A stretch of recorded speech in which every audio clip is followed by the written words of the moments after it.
Good morning, good afternoon, or good evening, however this might find you, and welcome to Riffing on Main Street. I'm Ken Elmore. I am the proud president of Dean College, and I have got this really wonderful, wonderful guest today. In fact, it's incredibly meta. He is someone that many of you see in and about, or maybe not, Franklin. And I will let him introduce himself because he is a professional interviewer, introducer, and all that sort of stuff. So tell us who you are, my friend.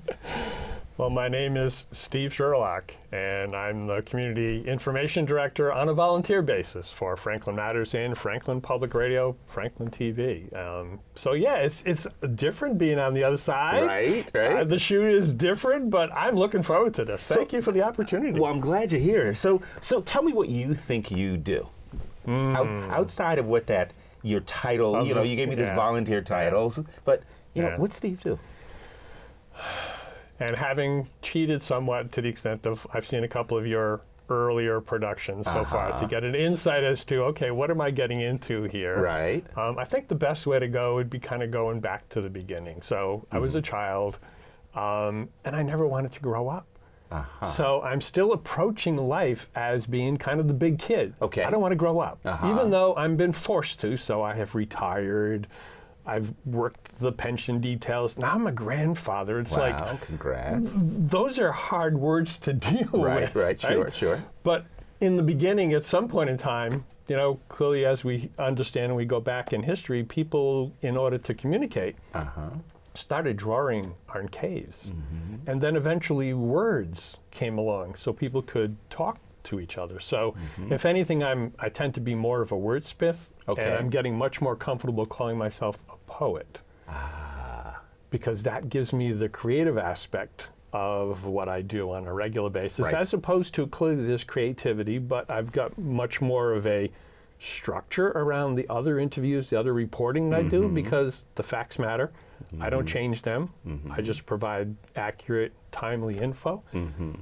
And while I do that, now I can explore a little bit more in terms of, okay, who's Steve? Got it. So you see yourself as an artist, is what I'm hearing.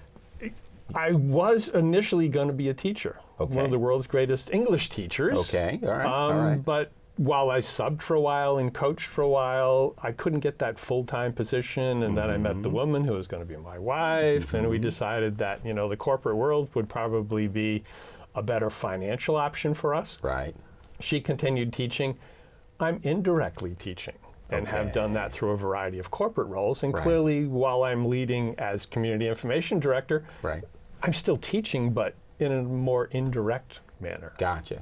So has your life's work been in community information, in teaching, in, I think, creating great displays of art and poetry for people? I mean, has that always been? And those kind of are the themes, but in a corporate environment, it varies. So I was at a help desk, so clearly had to create a good environment for the users who called in, had their questions, we had to answer them. So we had to figure out those details and all the details to go with it. Project management was, and it had various projects, but then also I developed along the way kind of my 6-word resume. Okay. Project delivered, team happy, customer elated. Okay, all right. Because that kind of summarized, if the team was happy, we were able to deliver the project. Yep. And then the customer elation had to be there in order for us to do something else. Oh, wow. So you said that you never wanted to grow up. I still don't. Yeah.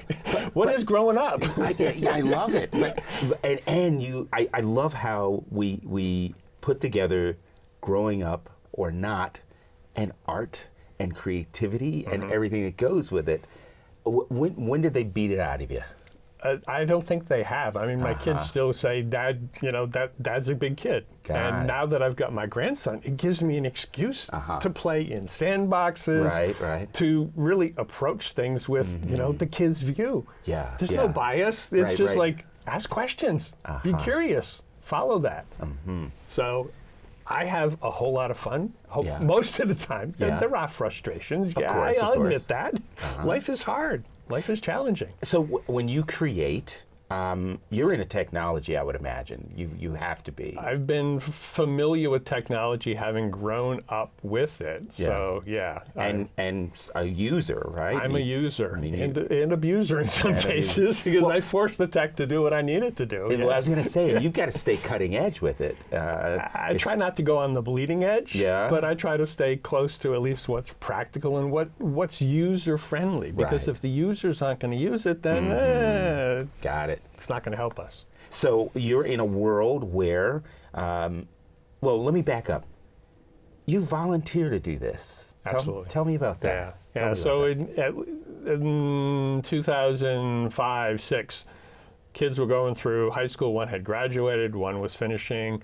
So I didn't need to be home with them all the time to help them with the homework work like I'd done. My wife was still teaching kindergarten. She'd been a lifelong 20 plus years before she retired. But through both of those, I was starting to hear about Franklin having budget cuts and budget issues. So I started as a parent to get engaged in that side instead of helping with their homework, helping with their sports, and through the other activities that they had. So I went to a couple of meetings, and I'd realized the meeting clearly was being recorded by cable in those days. But then they were putting the DVD to the library 6 months later. So timely info, not quite. Milford Daily News at that time had a fairly robust presence. Clearly that has all changed. But the reporter, I'd read the article, a couple-hour meeting, and realize, well, wait a minute, that was a 5-minute conversation. Where's the rest of the meeting? And in 2006, there was an event free on podcasting in Boston. So it's like, okay, I'm there. So I went there, found out about blogging, podcasting, video blogging, all this kind of stuff. And it's like, I can do this. Got it. From project manager, and one of my best practices was take notes during the meeting and then share them out so that when people are leaving the meeting, oh, you committed to deliver this 2 weeks later. You got the notes, and it clearly said action can to deliver. So you had that reminder. I can do this. I can take notes like that in the meeting.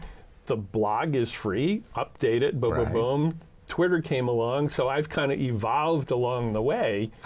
Now it's a digital newsletter. It's been published on a daily basis, but sharing hopefully the timely and accurate info with rich links, because I'm just sharing the facts. This is what's here. This is what I heard said.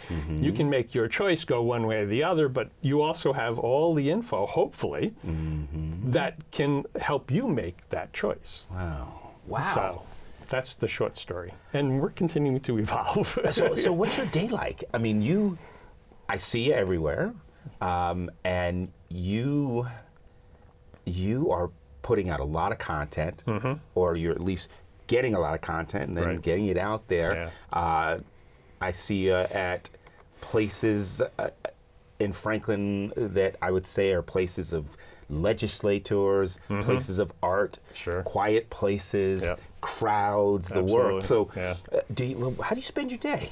You walking around Franklin all day?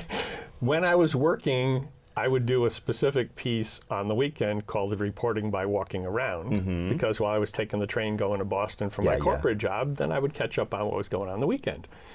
Now that I'm retired, I've got more flexibility. So most of the big meetings happen during the nights, but now I have some time so I can schedule interviews during the day or go to some public events. I think we're at the Cultural Festival, the Pride Day, you know, things like that. Certainly the Strawberry Stroll. Of course.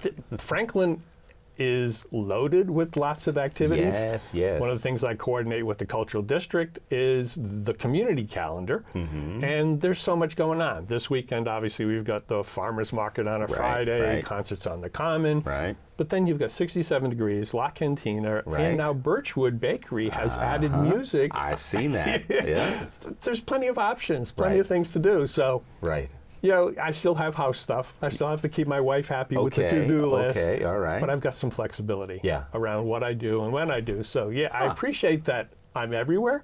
I'm not. I'll admit that I'm not everywhere. I can't do it all.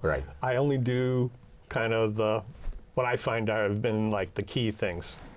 my general line was I followed the money from a reporting perspective. Sure, So town council, school committee, FinCom, that's where the budgets are decided. And then now that I'm retired, I can do a little bit more in terms of, okay, what does that money give us? So I start exploring the quality of life. And that's where I've been fortunate with the extra time to interview whether the candidates or the elected officials, but artists, other common people, regular folks, residents, business owners, things of that sort. So I'm still having fun.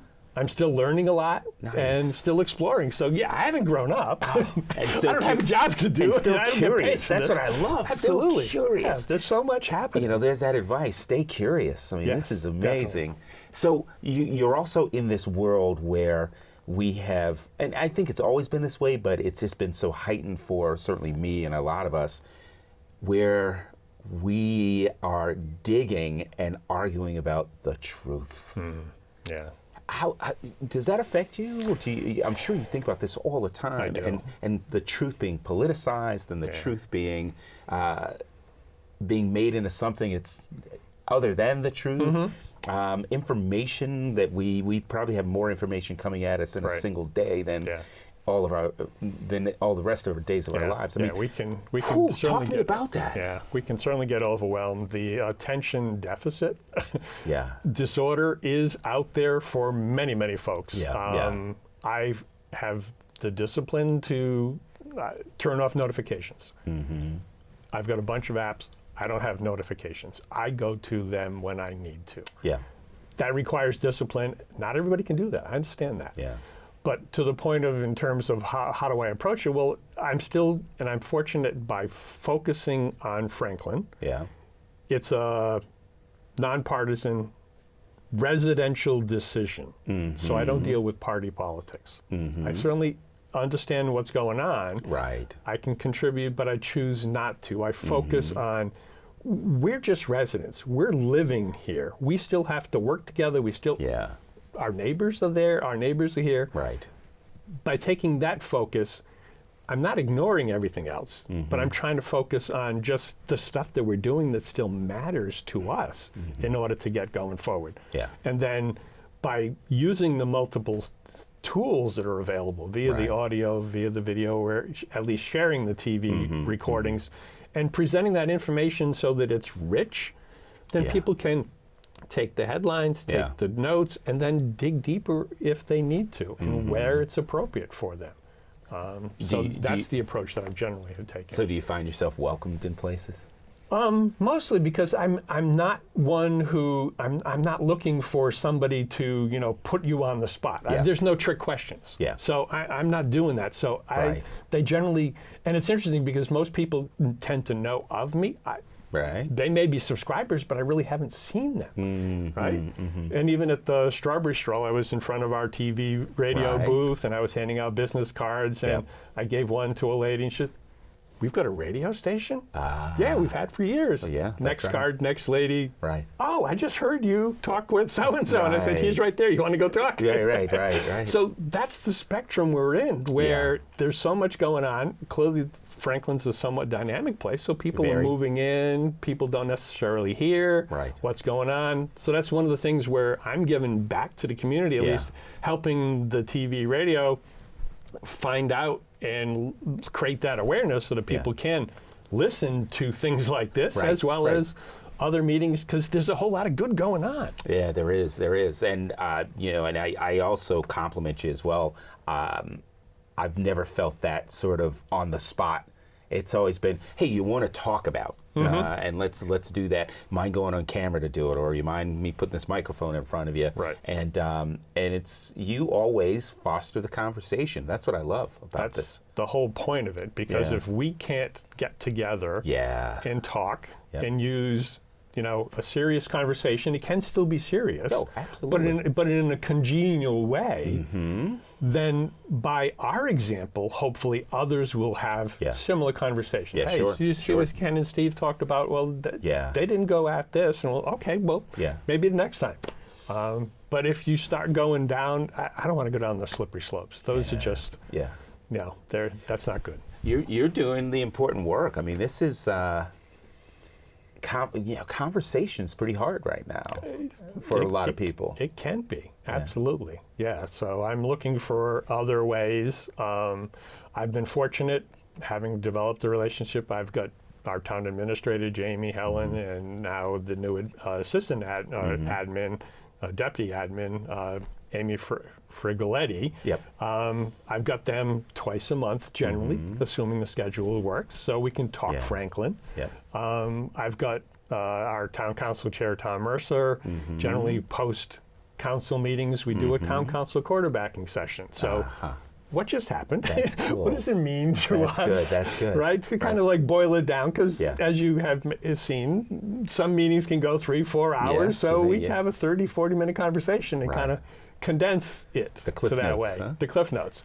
And now you're in a role with the master plan, which Yeah. is a major effort. It is. I won't be able to catch all the subcommittee meetings You're because right. There are a lot of them. There's a lot of them. Yeah, there are a but lot I'll of catch them. most of the major meetings and Right. then share that info, because that work on behalf of the town, where do we want to be going back to? That's it. What do we want to be when we grow up? Where Precisely. are we? That's right. What are we going to be in 10 years, 15 years? Yeah. Are we still going to be the way we are? Yeah. Who knows? Yeah, that's true. So, why Franklin?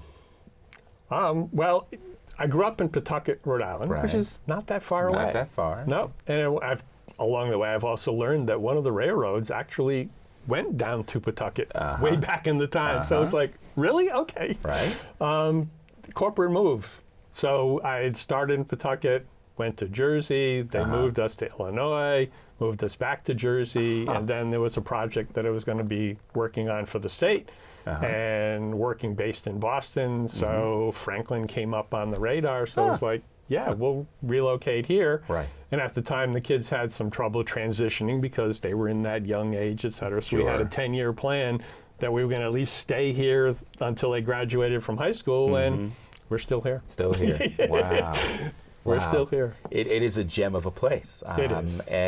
And I'm glad you mentioned, too, that it is a dynamic place. Yeah. It is not some sleepy town.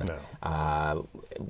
There's a lot going on here. There is. Whether it be I've really enjoyed the festivals. Strawberry Stroll. I remember I went to my first Strawberry Stroll about a year ago. Sure. And I wasn't quite sure. What is this going to be? Yeah, and everybody says, no, you gotta go to the Strawberry Stroll. Sure. And you're gonna meet people. Everybody goes. Yeah. And I said, no, everyone does go. Well, everybody does go to the Strawberry Stroll. Seems like everybody It goes seems because like there's it. an awful lot of people It there. really seems like it. So tell me about one of your more interesting conversations. What was a conversation just piqued you to say, oh wow, I gotta know a lot more, or I gotta get involved in it. Do we have enough time? Yeah. Tell me. Yeah. What's that thing that just grabs you? Any little bit where I can, and I go back to some of my mother's advice. It's always good to listen to your mother. Yes, it is. Don't say anything unless you can add value. So my first blog was Steve's 2 cents, because if I couldn't add 2 cents to it, no value add. And just 2 cents. Can't do it. Can't do it.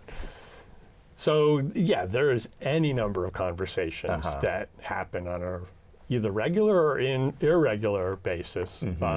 I've got a series, climate change, climate crisis. I've got a series we've been fortunate to pull together with another resident. He's a physicist, so he's got some real technical background that he can help me make sense of climate. Yeah. So that's what I call it, making sense of climate. So we've interviewed others. So Yep. our representative Jeff Roy, he's in his role. He clearly did some legislation for the state last year, so Right. we rolled him into it. Right. But we've also talked with our conservation agent, who brought in some insights around, well, we have wetlands and kind of swamplands, but actually they perform better than a tree in capturing carbon. I did not know that. Wetlands. So the Is it because of the volume? Because of the mix of, and certainly she can get into more detail. Right. We'll have to share the link to that particular podcast for the others. She can explain it much better than I could. Right. But the carbon capture from a tree is dwarfed by, I think her text was like 600 to 800 times more in the wetland swampy grass. Oh, okay. So even though it's kind of like, you can't step there. Yeah, yeah. It's more That's important to us. Right. Wow. Yeah. Yeah, so you get all kinds of learnings like that. Yeah.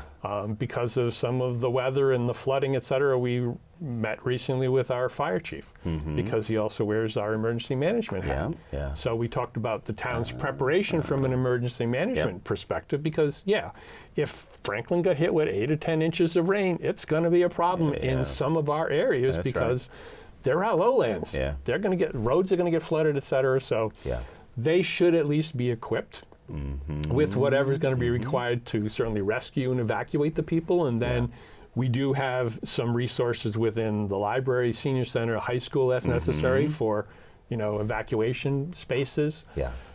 That's important for people to know. So I learned some things clearly from that.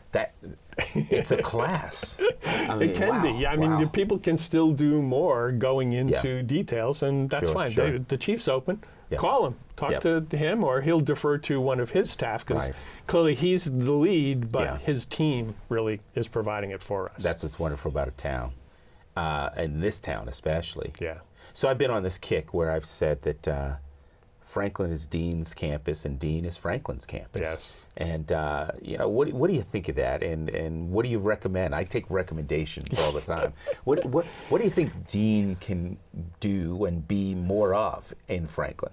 No, and this is part of potentially an ongoing conversation as well, because I don't know that in the time we're going to get all of it. I know. One of the little bits that, at least referring back to, the Memorial Day, we started filling in a little bit of time, because at the time you had just taken down the fence between the dorm and the library. That's right. Right, so it's a visual, but there's more than that, right? It's more than that. Obviously, it's a step, right? Yeah. Clearly, the iconic fence along Main, no, we don't expect that to come down. No. But to the extent that your efforts are continuing to kind of get away from that concept of, there's kind of this wall and you have to build some bridges, I applaud your efforts of trying to continue to build those bridges. So that you're an educational institution.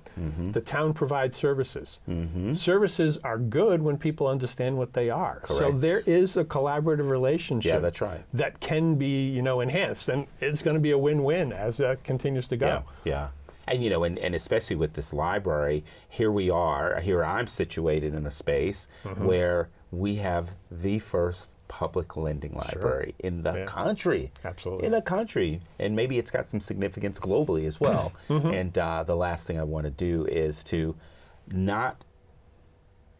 last thing I want to do is to say to my students, stay away from there. Right. And because that extends to the town. Sure. You can't learn anything in these other spaces, including at that library. You can't learn anything there. We've got it all here. Right. And also to say to the town symbolically too, you go do your learning and you take your culture and you keep it there, and we'll keep it here. Sure.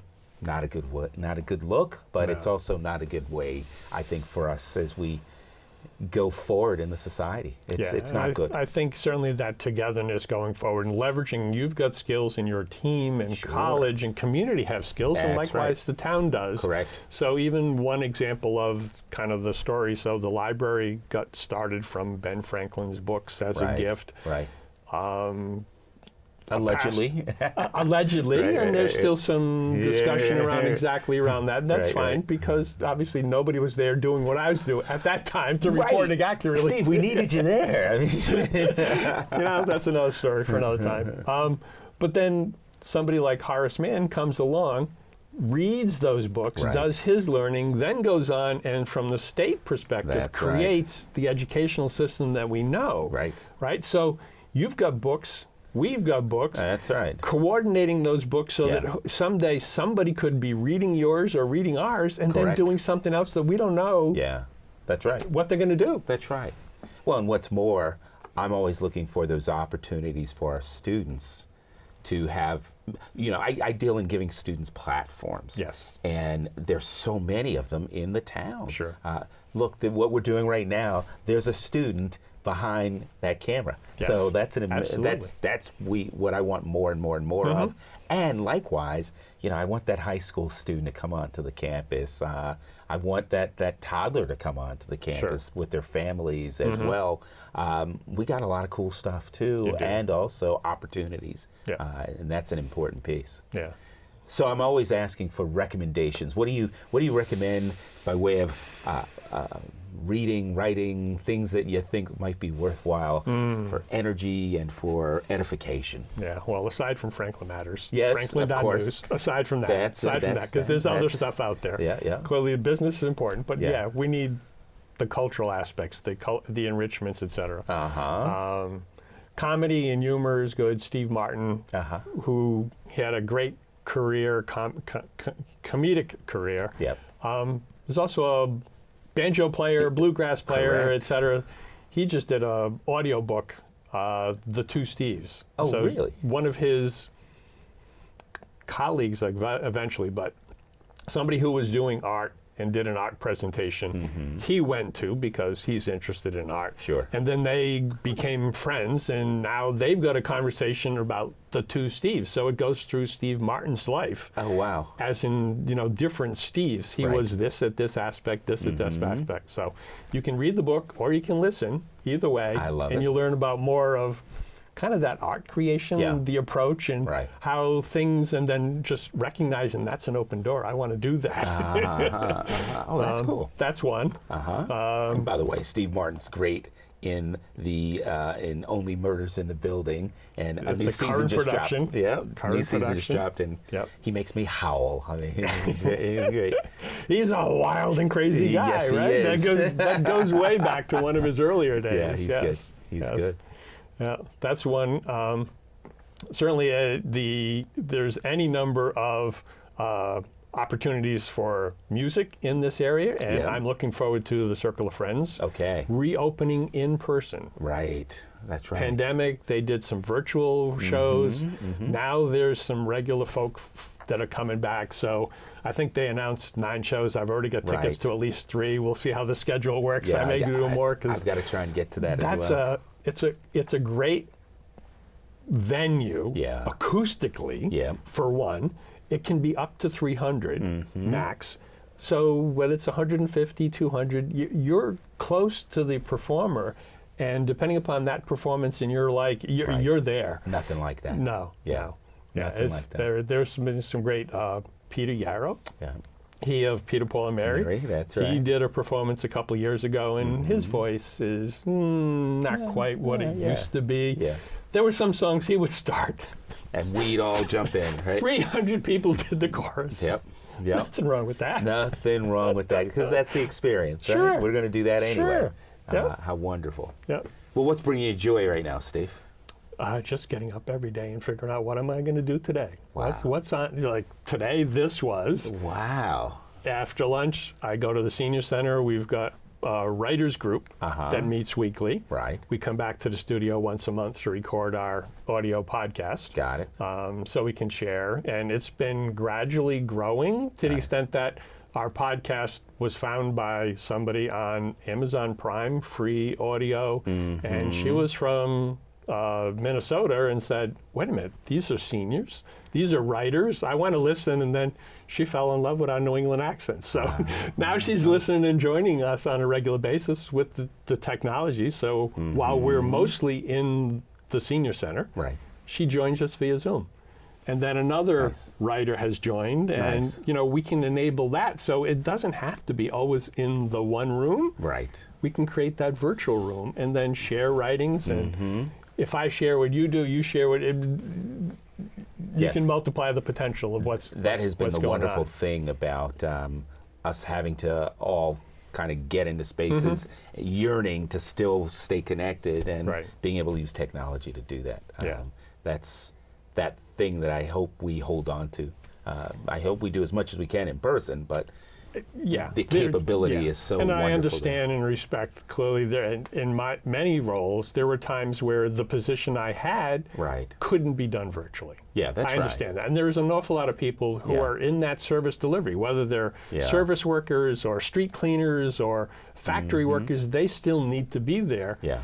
their other kind of the office environment broadly, they have an opportunity that's right. to do that remote. So it's also kind of, and I'm concerned about that equity piece, because if the company forces people to come back, well, that takes some of that choice away. That's true. They have to handle that because there are some people who don't have that opportunity and others do. So yeah, that's right. That's right. Yeah. So Steve, this weekend when you're not doing any work or thinking about any of this sort of stuff, in that 1 minute that you have, and you're with someone you have conversation with, what are you going to be chatting about? What are you going to say to them? Hey, did you see? Or let me. What's on your mind for a conversation? Well, as a kind of a current topic, there's some World Cup soccer, Women's World Cup soccer. Yes, the U.S. women have kind of fallen out of it. Still some great soccer going on. There's still some great soccer games, and we've got tickets to the Revolution on a regular basis. So nice. They also fell out of their particular Leagues Cup at this point. Yeah, but they did. They'll be coming back. The season is still there. There's opportunity. So soccer tends to be one. The weather, as it changes, is always a conversation starter at least. But then where does it go from there? That's right. It can open anywhere. Well, good. Well, Steve, thank you. This was what a surprise. I didn't know you were going to be here, and what a surprise when I walked in the door to be able to get this opportunity. In fact, I'm a little nervous and all that sort of stuff. So thanks for doing this. Well, thanks for taking the time, and we're going to have to flip the shoes, so to speak, and we can get a little bit more into how you're doing and what you're doing with Dean. Because obviously, while we've shared some different aspects, I think that's an important piece that needs to come out as well. Let's make it happen. And when your time's available, too, because you've got a few priorities. We can make it happen, and we will. So thanks for joining us, and it is always wonderful to have some great conversations, and we just had one today. Join us again, Riffin on Main Street.